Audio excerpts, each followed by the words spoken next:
سامعین السلام علیکم ورحمۃ اللہ وبرکاتہ۔ نحمده ونصلي ونسلم على رسوله الكريم اما بعد فاعوذ بالله من الشیطان الرجیم۔ ان الله وملائکته يصلون على النبي يا أيها الذين آمنوا صلوا عليه وسلموا تسليما صلى الله تعالى على النبي الأمي وآله صلى الله تعالى عليه وسلم صلاة وسلاما عليك يا رسول الله صلى الله تعالى عليه وسلم۔ رفیقان گرامی، آج درس کے ساتھ ساتھ مرحومہ حجیانی زلیخا بائی احمد کی مجلس ہے اور ساتھ ہی ساتھ 40ویں کی مجلس مرحوم حاجی محمد صدیق بھائی چھایا، اللہ تعالی ان کی ہم سب کی مغفرت فرمائے۔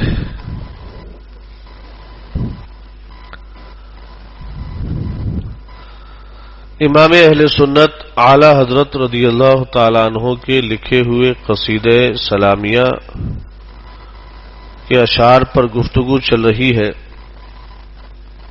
اور ابھی اعلی حضرت کے لکھے ہوئے قصیدہ اشعار کے قصیدہ سلامیہ کے شعر نمبر 132،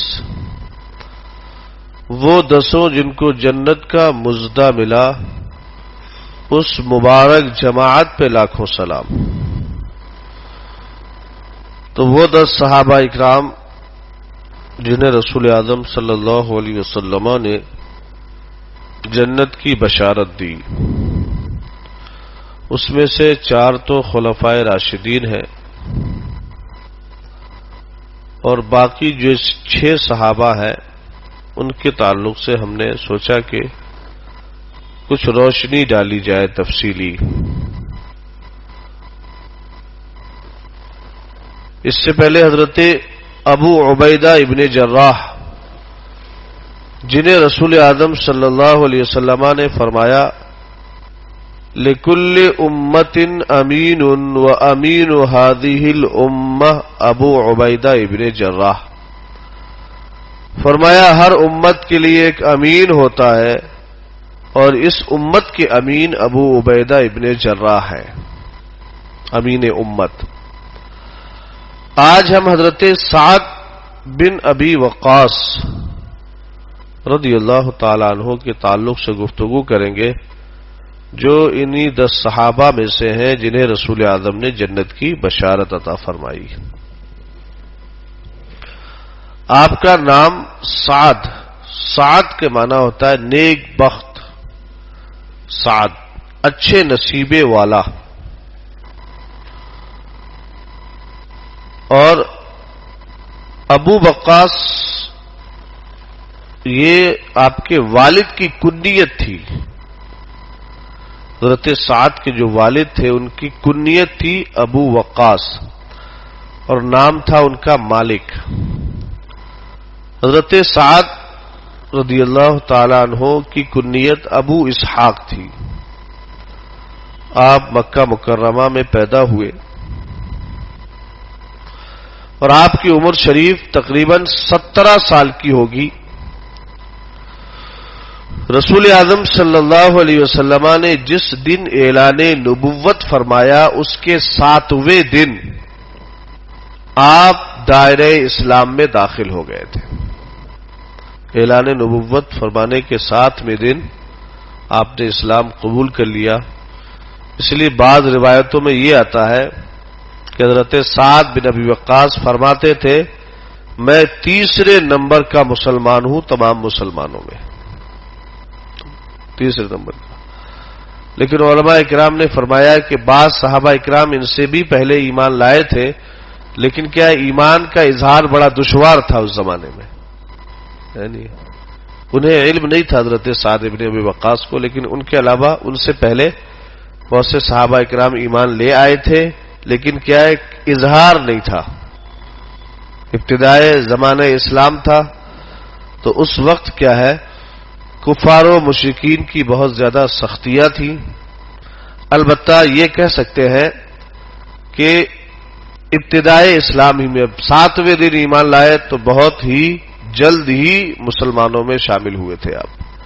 حضرت سیدنا صدیق اکبر رضی اللہ تعالی عنہ نے اسلام کی تبلیغ کی اور حضرت سعد ابن ابی وقاص کے سامنے اسلامی احکام اور اسلام کے جو نظریات ہیں اسلامی تعلیمات ان کے سامنے پیش کی تو انہوں نے حضرت صدیق اکبر کی رغبت دلانے پر اسلام قبول کیا.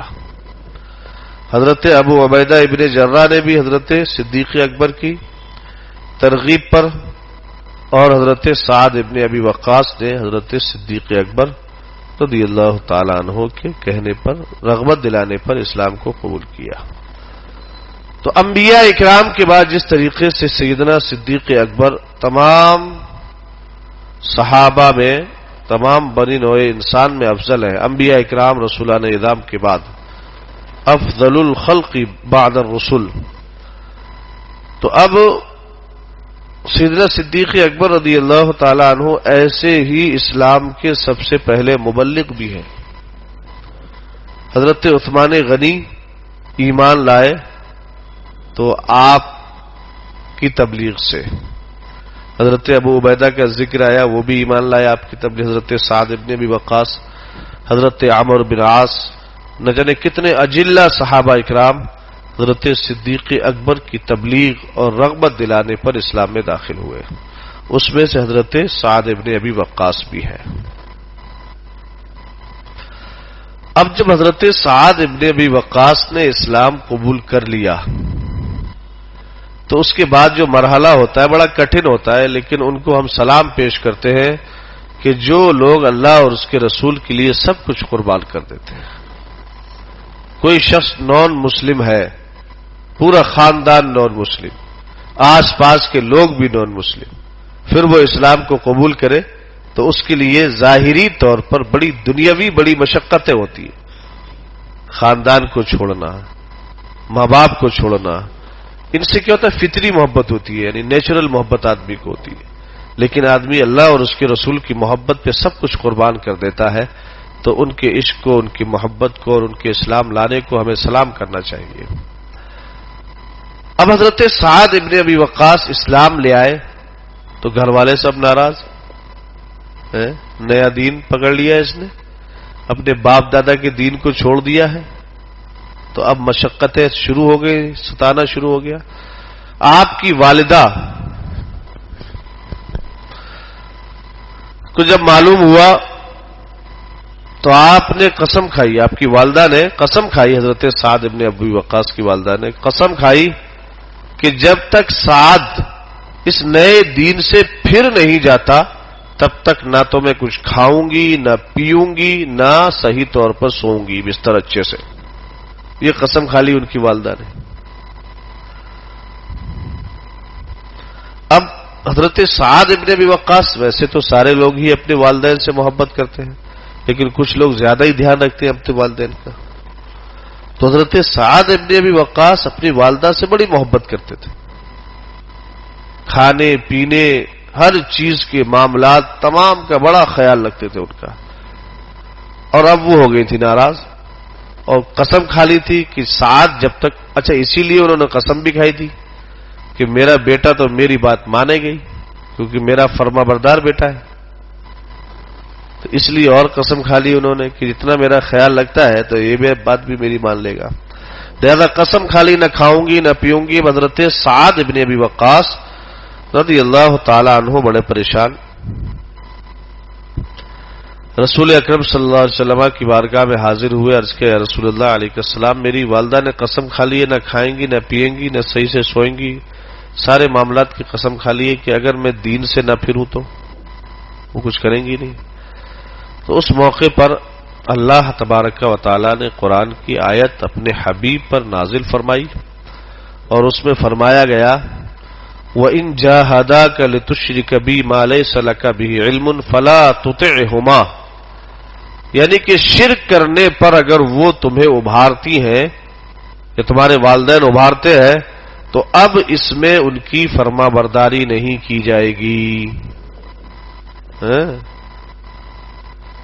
وہیں سے یہ قانون بن گیا، ایک قانون اسلام بن گیا کہ والدین کی فرما برداری کرو، اطاعت کرو، ان کا کہنا مانو، لیکن جب وہ گناہ کے کام کا حکم دے تو بالکل بھی ان کی بات نہیں مانی جائے گی، اس کے خلاف کرنا اسلام کا حکم دیتا ہے.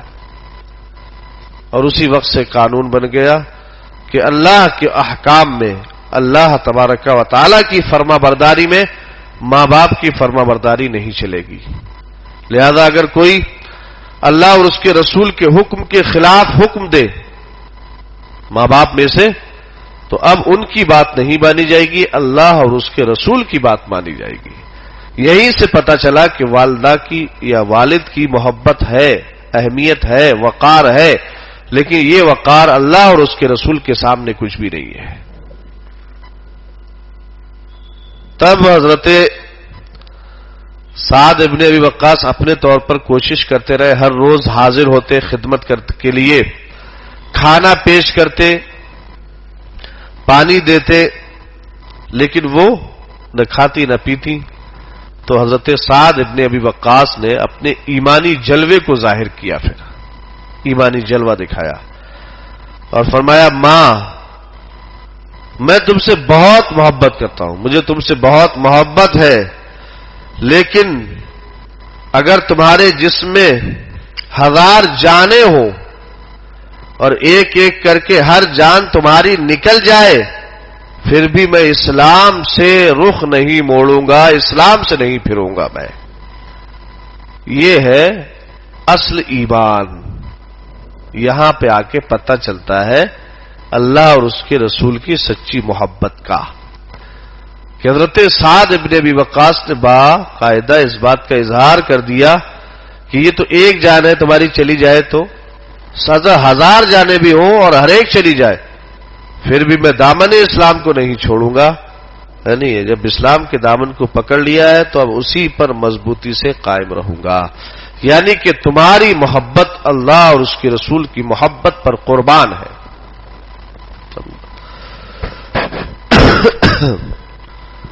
اب آپ کی والدہ نے جب یہ عزم اور استقلال دیکھا، پھر بعد میں ایمان بھی لائی تھی، شروع کا مرحلہ تھا یہ.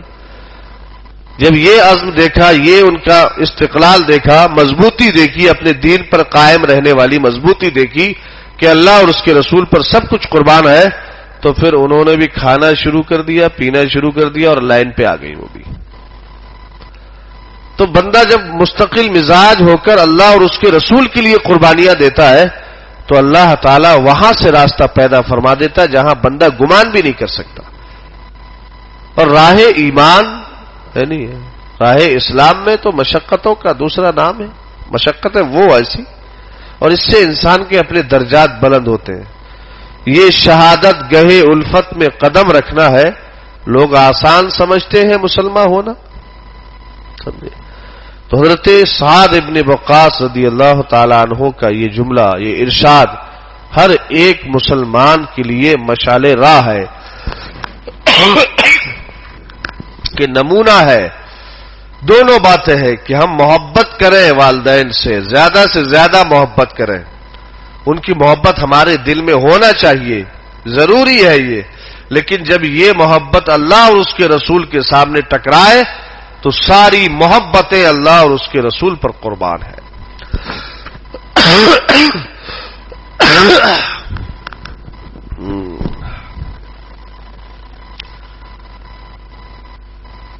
حضرت سعد ابن ابی وقاص رضی اللہ تعالی عنہ اسلام لے آئے اور رسول اعظم صلی اللہ تعالی علیہ وسلم کے عظیم ترین صحابیوں میں شامل ہو گئے.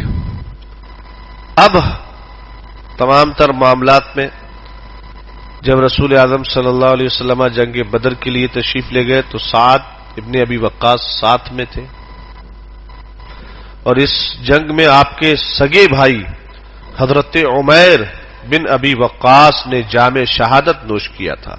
سگے بھائی نے آپ کے. اسی طریقے سے جب جنگ احد کا سلسلہ شروع ہوا، میں چونکہ بہت لمبی تفصیل کو مختصر کرتا ہوں، اتنے منٹ میں پورا کریں۔ احد کے موقع پر جب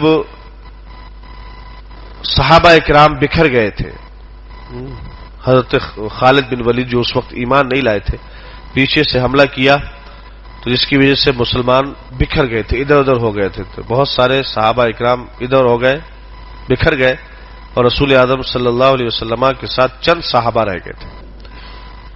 اس میں سے حضرت سعد ابن ابی وقاص بھی تھے، اور دشمن حملہ کرنے کے لیے آگے بڑھ رہا تھا رسول اعظم صلی اللہ علیہ وسلم کی طرف، تو حضرت سعد ابن ابی وقاص نے کمان اٹھایا اور رسول اعظم صلی اللہ علیہ وسلم ترکش سے تیر نکال کے حضرت سعد کو دیتے اور فرماتے سعد تیر چلاؤ۔ اور وہاں پر ایک بہت پیارا جملہ جس پر صحابہ اکرام بھی فخر کرتے ہیں، فرمایا ارمی یا سعد فداک امی و ابی، رسول اعظم فرماتے ہیں میرے ماں باپ تم پر قربان، اے سعد تیر چلاؤ تم۔ تو یہ جملہ جو رسول اعظم نے فرمایا میرے ماں باپ تم پر قربان، یہ جملہ صحابہ اکرام کے لیے بڑا فخر کا جملہ تھا کہ میرے آقا صلی اللہ تعالی علیہ وسلم نے حضرت سعد کے لیے اپنے یہ جملہ جو فرمایا کسی دوسرے کے لیے اس وقت نہیں فرمایا، اس سے حضرت علی رضی اللہ تعالی عنہ نے بڑے فخر کا اظہار فرمایا کہ فرمایا ہم نے رسول اعظم صلی اللہ علیہ وسلم کی زبان اقدس سے اس موقع پر کسی اور کے لیے نہیں سنا کہ میرے ماں باپ آپ پر قربان ہو جائیں، حضرت سعد ابن ابی وقاص کے لیے میرے آقا نے فرمایا اے سعد تیر چلاؤ۔ ترکش سے رسول اعظم تیر دیتے، اور حضرت سعد ابن ابی وقاص چونکہ تیر کے بہت ماہر تھے، آپ تیر اندازی جو کرنے کی مہارت تھی بہت زیادہ تھی آپ پہ، تو لہذا آپ کا تیر کبھی خالی نہیں جاتا تھا، تو رسول اعظم ترکش اٹھا کے ترکش سے تیر نکالتے اور فرماتے تھے ارمی یا سعد فدا کا ابی و امی، اے سعد تیر چلاؤ تم پر میرے ماں باپ قربان ہو جائے۔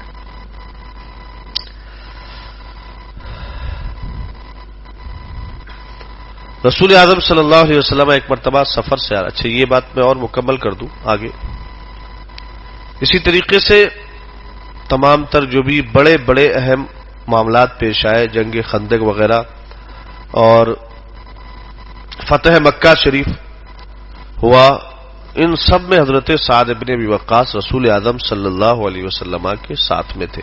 یہ بڑے فضل و کمال والی واقعات ہیں کہ جن کا ذکر اللہ نے قرآن میں نازل فرمایا ہے۔ فتح مکہ کی بشارت قرآن کے اندر دی ہے، بیعت رضوان پر اللہ نے اپنی رضا و خوشنودی قرآن میں نازل فرمائی ہے، میدان جنگ بدر کا ذکر قرآن میں ہے، جنگ احد کا ذکر قرآن میں ہے، اور جو لوگ شریک ہوئے ان کے لیے بھی اللہ تعالی کی طرف سے خوشخبری دی گئی ہے، اور ان تمام خوشخبری میں حضرت سعد ابن ابی وقاص بھی شریک ہیں۔ جب رسول اعظم صلی اللہ علیہ وسلم فتح حجۃ الوداع کے لیے تشریف لے گئے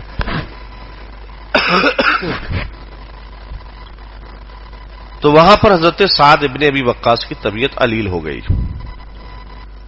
رسول اعظم ان کی عیادت دیکھنے کے لیے تشریف لائے تو حضرت سعد کو کچھ اپنے تعلق سے یہ ہونے لگا کہ اب میں نہیں رہوں گا، میرا انتقال ہو جائے گا۔ تو عرض کیا رسول اللہ نے مجھے بہت مال دیا ہے، کیا میں مال کے 3 حصوں میں سے 2 حصے راہ خدا میں خرچ کر دوں؟ رسول اعظم نے فرمایا نہیں۔ تو عرض کیا رسول اللہ آدھا مال وصیت کر دوں کہ آدھا مال خرچ کر دیں؟ تو رسول اعظم نے فرمایا نہیں۔ تو عرض کیا رسول اللہ 1/3، 3 حصوں میں سے تیسرا؟ تو رسول اعظم نے فرمایا ٹھیک ہے، یہ بھی بہت زیادہ ہے، اور ایک بات یاد رکھو ہے نہیں ہے کہ اپنے بچوں کو تونگر اور غریب چھوڑنے سے بہتر ہے کہ مال والا چھوڑو تاکہ وہ کسی کے آگے ہاتھ نہ پھیلائے، اور فرمایا جو تم لقمہ اپنی بیوی کے بچوں کو کھلاتے ہو وہ لقمہ بھی تمہارے لیے صدقہ ہے۔ پھر رسول اعظم تشریف لے گئے، آپ کی طبیعت برابر نہیں ہوئی، پھر آئے عیادت کے لیے تو حضرت سعد ابن ابی وقاص نے عرض کیا رسول اللہ صلی اللہ علیہ وسلم اب میں بہت زیادہ نہیں جیوں گا، آپ میرے لیے دعا فرمائیے۔ تو رسول اعظم صلی اللہ علیہ وسلم نے فرمایا اے اللہ سعد کو شفا عطا فرما. اور اس کے بعد رسول اعظم نے بشارت بھی دے دی، فرمایا سعد ابھی تمہارا انتقال نہیں ہوگا، ابھی تو ایک قوم کو تم سے نقصان پہنچے گا اور ایک قوم تم سے فائدہ حاصل کرے گی. جب تک یہ معاملہ تمہارے ساتھ نہیں ہو جاتا تم اس دنیا سے رخصت نہیں ہوگے.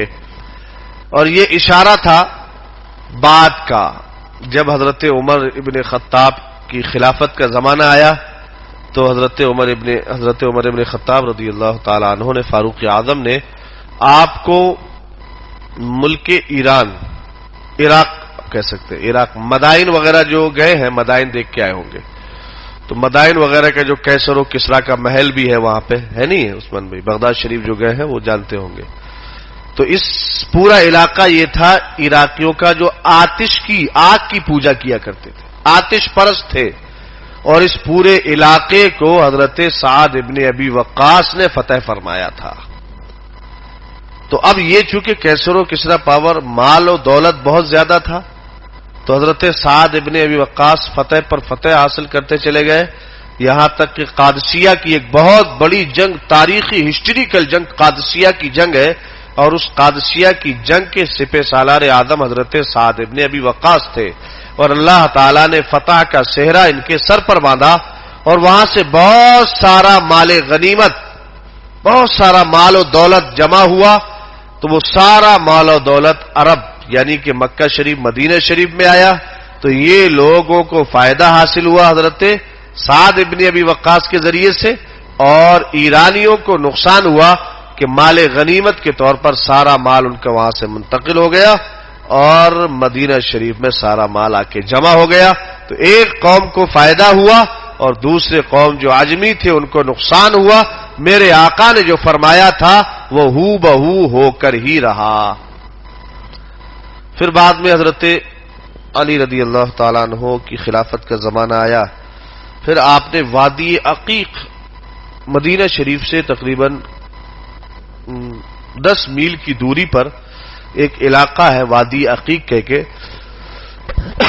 وہاں پر آپ نے کھیتی باڑی کی زمین خریدی، اور خریدنے کے بعد وہاں پر ایک مکان بنوایا آپ نے، اور وہیں مستقل طور پر رہنا شروع کر دیا تھا.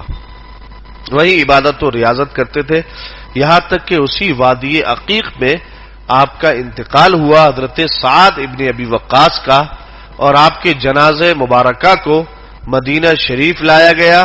مسجد نبوی کے قریب آپ کی نماز جنازہ پڑھی گئی، اور اس کے بعد جنت البقیع شریف میں آپ کو دفن کیا گیا. آپ جنت البقیع شریف میں تشریف فرما ہیں. یہ حضرت سعد ابن ابی وقاص جو انہی میں سے ہیں جن کے تعلق سے فرمایا وہ 10 جن کو جنت کا مزدہ ملا، اس مبارک جماعت پہ لاکھوں سلام. السلام علیکم ورحمۃ اللہ وبرکاتہ.